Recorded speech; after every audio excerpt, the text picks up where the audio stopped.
Hello ವೀಕ್ಷಕರೇ, ನಮಸ್ಕಾರ. ತಮ್ಮೆಲ್ಲರಿಗೂ ಮತ್ತೊಮ್ಮೆ ಭಾಗ್ಯ ಟಿವಿಗೆ ಸ್ವಾಗತ ಸುಸ್ವಾಗತ ಕೋರ್ತಾ ಇದ್ದೀವಿ. ಭಾಗ್ಯ ಮತ್ತು ಗಿರೀಶ್. ಸ್ನೇಹಿತರೆ, ಇವತ್ತಿನ ವಿಡಿಯೋದಲ್ಲಿ ಬಹಳ ಸುಲಭವಾಗಿ ಅಷ್ಟೇ ರುಚಿಕರವಾಗಿ ಯಾವ ರೀತಿಯಾಗಿ ಪನ್ನೀರ್ 65 ಮಾಡೋದು ಅಂತ ತಿಳಿಸ್ಕೊಡ್ತಾ ಇದ್ದೀವಿ. ಒಮ್ಮೆ ತಯಾರು ಮಾಡಿದ್ರೆ ಪದೇ ಪದೇ ಮಾಡಿ ತಿನ್ನಬೇಕು ಅಂತ ಆಸೆ ಆಗ್ತಕ್ಕಂಥ ರೆಸಿಪಿ ಇದು ಆಗಿರೋ. ಬನ್ನಿ, ಪನ್ನೀರ್ 65 ಮಾಡೋದಕ್ಕೆ ಏನೆಲ್ಲ ಪದಾರ್ಥಗಳು ಬೇಕು, ಯಾವ ರೀತಿ ತಯಾರು ಮಾಡೋದು ಅಂತ ಈಗ ನೀವು ನೋಡ್ಕೊಳ್ಳೋರಂತೆ. ಈಗ ಇಲ್ಲಿ ತಾವು ನೋಡ್ತಾ ಇರ್ಬೋದು, ಸರಿಸುಮಾರು 200 ಗ್ರಾಮಷ್ಟು ಪನ್ನೀರನ್ನು ಈ ರೀತಿ ಚಿಕ್ಕ ಚಿಕ್ಕ ಕ್ಯೂಬ್ಸ್ ಆಗಿ ಕಟ್ ಮಾಡಿರ್ತಕ್ಕಂಥದ್ದು. ಈಗ ಪನ್ನೀರ್ 65 ಮಾಡೋದಕ್ಕೆ ಬೇಕಾದಂಥ ಮಸಾಲಾನ ಸಿದ್ಧ ಮಾಡೋದಕ್ಕೋಸ್ಕರ ಒಂದು ಬಟ್ಲನ್ನ ತೊಗೊಂಡು ಬಟ್ಲಿಗೆ 3 ಟೇಬಲ್ ಸ್ಪೂನಷ್ಟು ಮೈದಾ ಹಿಟ್ಟು, ಹಾಗೆ ಜೋಳದ ಹಿಟ್ಟು ಅಂದರೆ ಕಾರ್ನ್ ಫ್ಲೋರ್ 2 ಟೇಬಲ್ ಸ್ಪೂನಷ್ಟು, ಹಾಗೆ ಹಚ್ಚ ಖಾರದ ಪುಡಿ 1 ಟೀ ಸ್ಪೂನಷ್ಟು, ಇನ್ನು ಪೆಪ್ಪರ್ ಪೌಡರ್ ಅರ್ಧ ಟೀ ಸ್ಪೂನಷ್ಟು, ಜೊತೆಗೆ ಜೀರಿಗೆ ಪುಡಿ ಅರ್ಧ ಟೀ ಸ್ಪೂನಷ್ಟು, ಗರಂ ಮಸಾಲ ಪುಡಿನೂ ಸಹ ಅರ್ಧ ಟೀ ಸ್ಪೂನಷ್ಟು ಹಾಕಿ ಸ್ವಲ್ಪ ಕಡಿಮೆ ಪ್ರಮಾಣದಲ್ಲಿ ಅರಿಶಿಣದ ಪುಡಿನೂ ಬಳಸಿ, ಹಾಗೆ ರುಚಿಗೆ ತಕ್ಕಷ್ಟು ಪುಡಿ ಉಪ್ಪನ್ನು ಬಳಸ್ತಾ ಇರ್ತಕ್ಕಂಥದ್ದು. ಈಗ ಮೊಸರು 1 ಟೇಬಲ್ ಸ್ಪೂನಷ್ಟು, ಹಾಗೆ ಎಣ್ಣೆ 1 ಟೇಬಲ್ ಸ್ಪೂನಷ್ಟು, ಮತ್ತು ತಾಜಾ ನಿಂಬೆಹಣ್ಣಿನ ರಸ 1 ಟೀ ಸ್ಪೂನಷ್ಟು. ಎಲ್ಲ ಪದಾರ್ಥಗಳ ಜೊತೆಗೇ 1 ಟೀ ಸ್ಪೂನಷ್ಟು ಶುಂಠಿ ಬೆಳ್ಳುಳ್ಳಿ ಪೇಸ್ಟನ್ನು ಹಾಕಿ ಎಲ್ಲ ಪದಾರ್ಥನೂ ಚೆನ್ನಾಗಿ ಮಿಕ್ಸ್ ಮಾಡ್ಕೋಬೇಕಾಗತ್ತೆ. ಹಾಗೆ ಪನ್ನೀರ್ 65 ಬೇಕಾದಂಥ ಮಸಾಲ ಪೇಸ್ಟನ್ನು ಸಿದ್ಧ ಮಾಡ್ಕೋಬೇಕಾಗತ್ತೆ.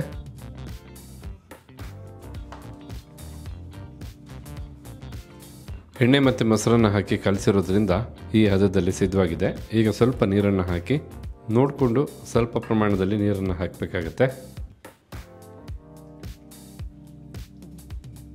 ಈ ರೀತಿ ಸ್ವಲ್ಪನೇ ನೀರು ಹಾಕಿ ಕಲಿಸ್ಕೊಂಡ್ರೆ ಸಾಕಾಗುತ್ತೆ.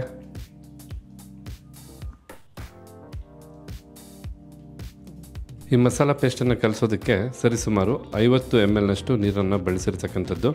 ಈಗ ಮಸಾಲ ಪೇಸ್ಟನ್ನು ಗಂಟು ಹಿಲ್ದಾಗೆ ನೀಟಾಗಿ ಕಲಸಾಯಿತು. ಈ ರೀತಿ ಮಸಾಲ ಪೇಸ್ಟನ್ನು ಕಲಸಾದ ನಂತರ ಈ ಸಮಯದಲ್ಲಿ 200 ಗ್ರಾಮಷ್ಟು ಈ ರೀತಿ ಕ್ಯೂಬ್ಸ್ ಆಗಿ ಕಟ್ ಮಾಡಿದಂಥ ಪನ್ನೀರನ್ನು ಸಹ ಹಾಕಿ ಚೆನ್ನಾಗಿ ಮಸಾಲ ಕೋಟಿಂಗ್ ಆಗೋ ಹಾಗೆ ಮಿಕ್ಸ್ ಮಾಡ್ಕೋಬೇಕು. ಪನ್ನೀರನ್ನೇನು ಮ್ಯಾರಿನೇಟ್ ಮಾಡಬೇಕಂತೇನಿಲ್ಲ, ಬೇಕಿದ್ರೆ ಸ್ವಲ್ಪ ಹೊತ್ತು ಇಟ್ಟರೆ ನೀಟಾಗಿ ಮಸಾಲೆ ಎಲ್ಲ ಹೊಂದ್ಕೊಳ್ಳುತ್ತೆ. ಈ ರೀತಿ ಚೆನ್ನಾಗಿ ಎಲ್ಲ ಪನ್ನೀರ್ಗೂ ಕೋಟಿಂಗ್ ಆಗೋ ಹಾಗೆ ಮಸಾಲನ ಮಿಕ್ಸ್ ಮಾಡಿದ ನಂತರ ಈಗ ಒಂದು ಪನ್ನೀರ್ 65ನ ಡೀಪ್ ಫ್ರೈ ಮಾಡೋದಕ್ಕೋಸ್ಕರ ಎಣ್ಣೆನ ಬಿಸಿ ಮಾಡ್ಕೋಬೇಕಾಗತ್ತೆ.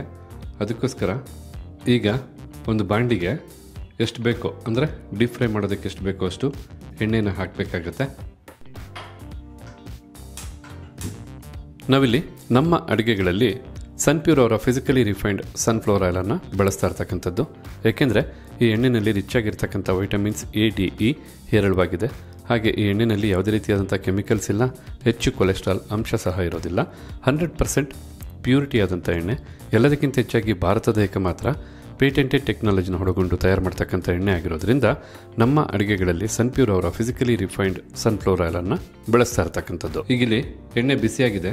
ಬಿಸಿಯಾದಂಥ ಎಣ್ಣೆಗೆ ನೀಟಾಗಿ ಕೋಟಿಂಗ್ ಆಗಿರ್ತಕ್ಕಂಥ ಒಂದೊಂದೇ ಪನ್ನೀರ್ ಕ್ಯೂಬ್ಸನ್ನು ಹಾಕ್ತಾ ಬರೋಣ. ನಾವು ಒಟ್ಟಾರೆಯಾಗಿ ಎಣ್ಣೆನ ಮೀಡಿಯಂ ಫ್ಲೇಮ್ನಲ್ಲೇ ಕಾಯಿಸ್ಕೊಂಡಿರೋದು. ಡೀಪ್ ಫ್ರೈ ಮಾಡಬೇಕಾದ್ರೂ ಮೀಡಿಯಂ ಫ್ಲೇಮ್ನಲ್ಲೇ ಎಣ್ಣೆನ ಬಿಸಿಗಿಟ್ಟಿರ್ತಕ್ಕಂಥದ್ದು. ಈಗಿಲ್ಲಿ ಬಾಣಲಿಗೆ ಎಷ್ಟಾಗುತ್ತೋ ಅಷ್ಟು ನಾವು ಕೋಟಿಂಗ್ ಆದಂಥ ಪನ್ನೀರನ್ನ ಹಾಕಿರ್ತಕ್ಕಂಥದ್ದು. ಸ್ವಲ್ಪ ಹೊತ್ತು ಹಾಗೆ ಬಿಸಿ ಆಗಬೇಕು.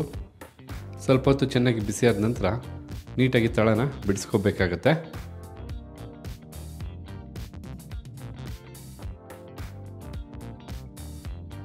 ಈಗಿಲ್ಲಿ ಪನ್ನೀರ್ 65 ಒಂದು ಕಡೆ ಬೇಯ್ತಾ ಇದೆ. ಸ್ವಲ್ಪ ನೊರೆ ಕಡಿಮೆ ಆಗಬೇಕು. ಕಡಿಮೆ ಆದಮೇಲೆ ಮತ್ತೊಂದು ಕಡೆ ತಿರುಗಿಸಿ ಬೇಯಿಸಬೇಕಾಗತ್ತೆ. ಓಕೆ ವೀಕ್ಷಕರೇ, ಈಗಿಲ್ಲಿ ನೊರೆ ಒಂದು ಕಡೆ ಕಡಿಮೆ ಆಗಿರ್ತಕ್ಕಂಥದ್ದು ಮತ್ತೊಂದು ಕಡೆಗೂ ತಿರುಗಿಸಿ ಈ ಒಂದು ಪನ್ನೀರ್ 65ನ ಡೀಪ್ ಫ್ರೈ ಮಾಡ್ಕೊಳ್ಳೋಣ. ಈಗ ಮತ್ತೊಂದು ಕಡೆಯೂ ಇಲ್ಲಿ ಚೆನ್ನಾಗಿ ಬೇಯ್ತಾ ಇರ್ತಕ್ಕಂಥದ್ದು, ಮತ್ತೊಂದು ಕಡೆಯೂ ಸ್ವಲ್ಪ ನೊರೆ ಕಡಿಮೆ ಆಗಬೇಕು. ಆವಾಗ ಎಣ್ಣೆಯಿಂದ ಹೊರ ತೆಗಿಬೇಕಾಗತ್ತೆ. ಈಗಿಲ್ಲಿ ಮತ್ತೊಂದು ಕಡೆಯೂ ಚೆನ್ನಾಗಿ ಬೆಂದಿರ್ತಕ್ಕಂಥದ್ದು. ಈಗ ಎಣ್ಣೆಯಿಂದ ಎಲ್ಲ ಪನ್ನೀರನ್ನು ಹೊರ ತೆಗೆಯೋಣ. ಎಣ್ಣೆಯಿಂದ ಹೊರ ತೆಗೆದಾದ ನಂತರ ತಾವಿಲ್ಲಿ ನೋಡ್ತಾ ಇರ್ಬೋದು ಪನ್ನೀರ್ 65 ಎಷ್ಟು ಚೆನ್ನಾಗಿ ಮೂಡಿಬಂದಿದೆ ಅಂಥೇಳಿ. ಹೆಚ್ಚು ಎಣ್ಣೆ ಕುಡಿದಿಲ್ಲ, ಡ್ರೈ ಆಗಿರ್ತಕ್ಕಂಥದ್ದು.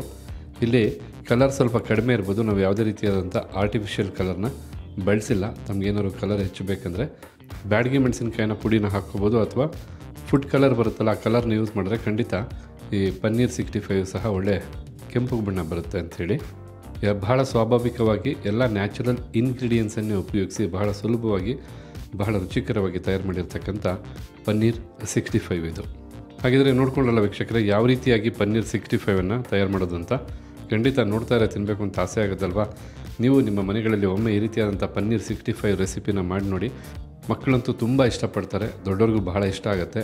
ಮನೆಯಲ್ಲೇ ಯಾರಾದ್ರು ಗೆಸ್ಟ್ ಬಂದಾಗ ಅಥವಾ ಸಣ್ಣ ಪುಟ್ಟ ಪಾರ್ಟಿ ಫಂಕ್ಷನ್ ನಡೆದಾಗ ಸ್ಟಾರ್ಟರ್ಸ್ ಆಗಿ ಸಹ ಈ ಒಂದು ರೆಸಿಪಿನ ಯೂಸ್ ಮಾಡ್ಬೋದು ಅಂತ ಹೇಳ್ತಾ ಇವತ್ತಿನ ವಿಡಿಯೋದಲ್ಲಿ ನಾವು ಮಾಡಿ ತಿಳಿಸಿದಂಥ ಪನ್ನೀರ್ 65 ರೆಸಿಪಿ ತಮಗೆಲ್ಲರಿಗೂ ಇಷ್ಟ ಆಗಿದೆ ಅಂತ ತಿಳ್ಕೊಂಡಿದ್ದೀನಿ. ಇಷ್ಟ ಆಗಿರೋ ವಿಡಿಯೋಗೆ ಒಂದು ಲೈಕ್ ಮಾಡಿ, ಹಾಗೆ ರೆಸಿಪಿ ಬಗ್ಗೆ ತಮಗಿರ್ತಕ್ಕಂಥ ಅನಿಸಿಕೆ ಅಭಿಪ್ರಾಯನ ತಿಳಿಸೋದನ್ನು ಮರಿಬೇಡಿ.